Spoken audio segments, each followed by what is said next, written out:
Olá pessoal, tudo bem? Eu sou o professor José Ferrari Neto, estou aqui para mais uma videoaula sobre interpretação de textos para concursos vestibulares.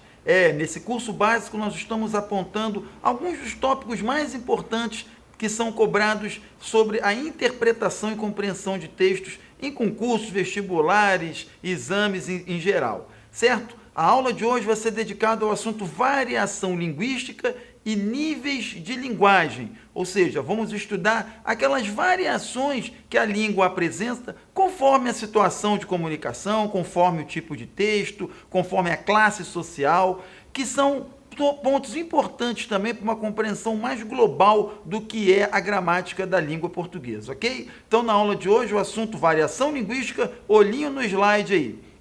O estudo da variação linguística compreende a análise das diversas formas ou variantes com que uma língua pode se manifestar.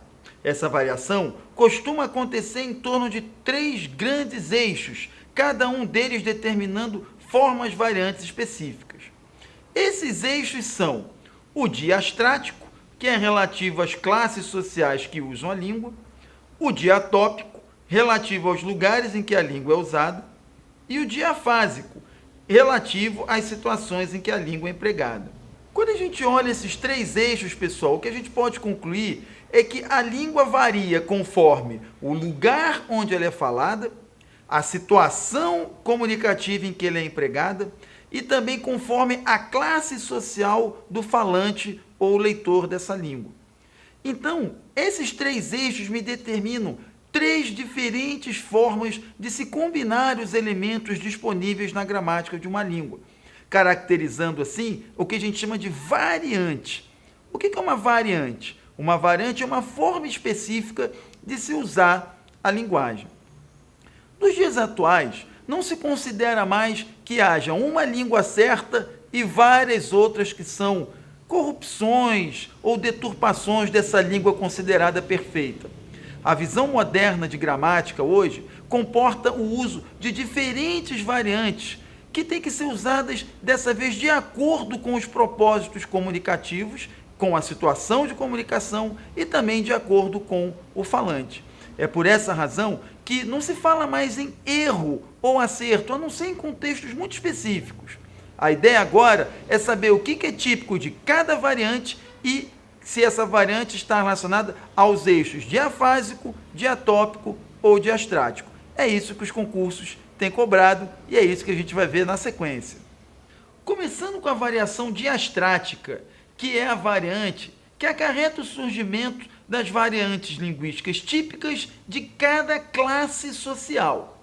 De um modo geral, a variação diastrática me fornece 2 variantes. Uma que eu chamo de norma culta ou norma padrão, e que corresponde à variedade usada pela classe social mais elevada e letrada, e é normalmente associada à correção gramatical.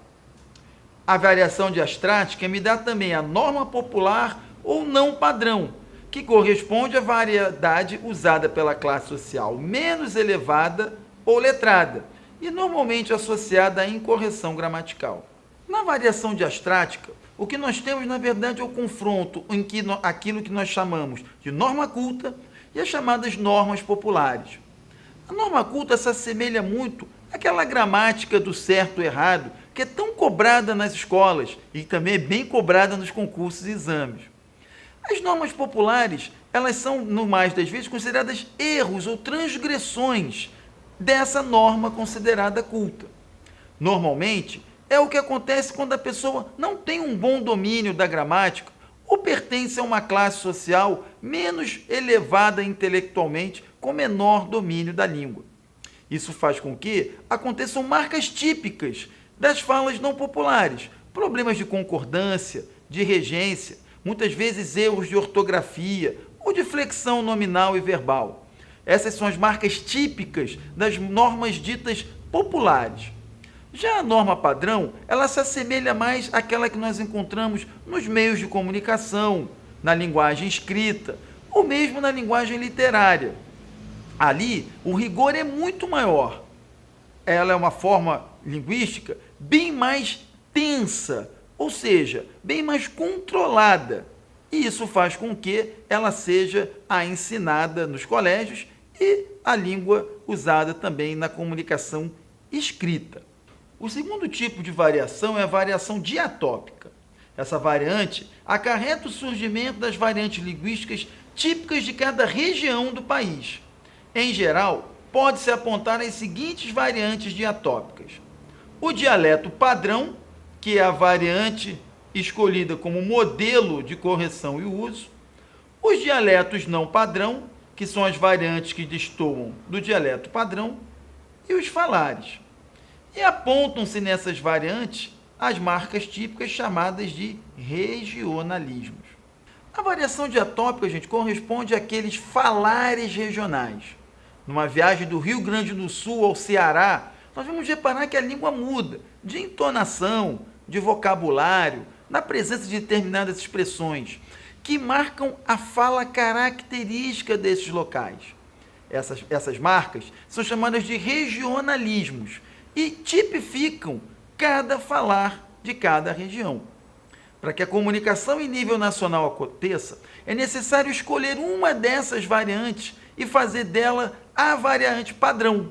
No caso, a pronúncia é regida pela variante falada na região da cidade do Rio de Janeiro, razão pela qual a pronúncia carioca, como a minha, é considerada a pronúncia padrão. Não quer dizer que o sotaque carioca seja o único aceitável, o único correto. Longe disso. Todos os sotaques, todas as marcas regionais são aceitáveis dentro das suas variantes. E saber reconhecê-las é importante não só para uma boa comunicação, mas também para a manutenção da diversidade da cultura nacional. O terceiro tipo de variação é a variação diafásica. Essa variante acarreta o surgimento das variantes linguísticas típicas de cada situação em que a língua é empregada. Ela dá origem aos chamados níveis ou registros de linguagem. Em geral, pode-se apontar as seguintes variantes diafásicas. O registro culto ou nível formal, que é a variante usada nas situações de maior formalidade, bem como na escrita. O registro coloquial culto ou semiformal, que é a variante usada nas situações em que a formalidade não é tão exigida. E o registro coloquial ou informal, que é a modalidade usada nas situações informais ou menos formais, ou ainda na chamada língua oral. Nessas variantes, é possível encontrar as marcas de formalidade ou marcas de coloquialidade, também chamadas de marcas de oralidade. A variação diafásica, gente, é aquela então que faz com que a língua mude de acordo com a situação. Se eu estiver dando uma palestra, por exemplo, para outros professores de português, ou estiver num casamento fazendo um discurso ou algo do gênero, é claro que a situação exige um formalismo maior. E para isso, a minha linguagem vai ter que se adequar, indo em direção à chamada norma culta. Em outras situações, como no intervalo entre as aulas, ou numa festa, durante uma partida de futebol pela TV, é muito aceitável e muito válido que a gente use formas mais descontraídas, mais distensas, e faz com que a nossa língua se aproxime das variantes não padrão. Esse balanço é o que me dá o registro formal ou culto, também chamado de nível de linguagem elevado ou nível culto, e os coloquiais, que são os chamados informais, certo? No meio do caminho, eu tenho aquele que não é nem tão formal, nem tão informal, e esse a gente chama de semiformal ou coloquial culto. Em todas as três, é possível encontrar marcas que caracterizam cada uma dessas variantes. Por exemplo, a presença de gírias marca uma variante mais informal. A presença do pronome pessoal a gente, como a gente vai, também é uma marca típica de coloquialidade. Essas marcas aparecem com mais frequência na língua oral e por isso são chamadas marcas de oralidade também. Por um outro lado, é possível encontrar marcas de formalismo. Por exemplo, o uso de pronome mesoclítico como velaei, ou a presença de pronomes de tratamento como Vossa Excelência. Coisas desse tipo denotam alto nível de formalidade no texto, fazendo com que esse registro seja um registro culto. Os autores também falam de variantes que ocorrem em outros eixos, dessa vez no eixo temporal, ou ainda, mais especificamente, a diferença entre língua oral e língua escrita. Olha no slide para a gente ver essas outras variantes. As variantes diacrônicas são aquelas que registram as mudanças pelas quais passa a língua ao longo do tempo. É a responsável pelo surgimento de neologismos, que são palavras e expressões novas, e pelo de arcaísmos, que são palavras e expressões em desuso. A variante oral e a variante escrita diz respeito à diferença entre a linguagem oral e a linguagem escrita. Muitas vezes, percebem-se marcas de oralidade na língua escrita e marcas de formalidade na linguagem falada. Arcaísmos e neologismos formam um aspecto bem interessante da língua, que é uma unidade em constante transformação.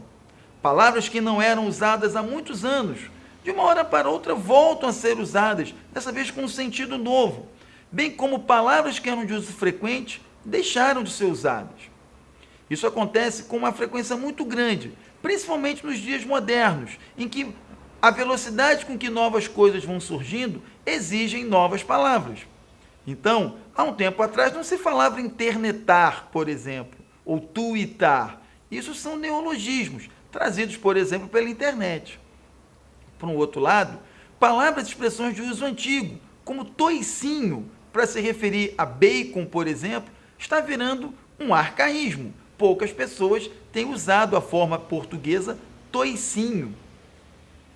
Já as diferenças entre a língua oral e a língua escrita, elas sempre permaneceram, porque a língua escrita tende a ser mais tensa, mais formal e mais culta que a língua oral. Essa, em relação à escrita, é sempre mais distensa, mais descontraída, mais coloquial. E, por vezes, uma se mistura com a outra. Pode haver marcas de oralidade no texto escrito, no texto formal, e pode haver marcas de informalidade no texto escrito. Nas questões de concurso sobre variação, é muito importante saber reconhecer cada uma delas. Isso se dá por meio da análise das marcas que caracterizam cada uma das variantes que acabamos de apresentar. Sejam variantes regionais, sejam variantes situacionais ou variantes relativas à classe social, há sempre palavras que denotam que tal variante pertence a tal nível de linguagem. Por exemplo, tal fala é um regionalismo, tal fala é um registro culto, é um registro informal. Portanto, olho vivo nas questões comentadas sobre esse tópico, que nós vamos postar para vocês aqui mesmo no canal. Lá vocês vão ver como esse tema é cobrado pelas principais bancas de concursos vestibulares do Brasil. Por hora, eu deixo a dica. Prestem atenção nas marcas que caracterizam cada uma dessas variantes. Não se preocupem nem tanto com os nomes de cada uma delas, mas sim com as maneiras pelas quais elas podem ser identificadas. E assim, a gente vai encerrar a videoaula de hoje. Não deixe de dar a sua curtida e o seu comentário caso tenha gostado dessa aula. Bem como, não deixe de visitar o nosso canal em busca das novidades que nós vamos postar lá, inclusive, como eu falei, questões sobre esse tópico específico da interpretação de textos. Eu vou ter um prazer muito grande em encontrá-los aqui na nossa próxima videoaula. Um abração para vocês e até lá!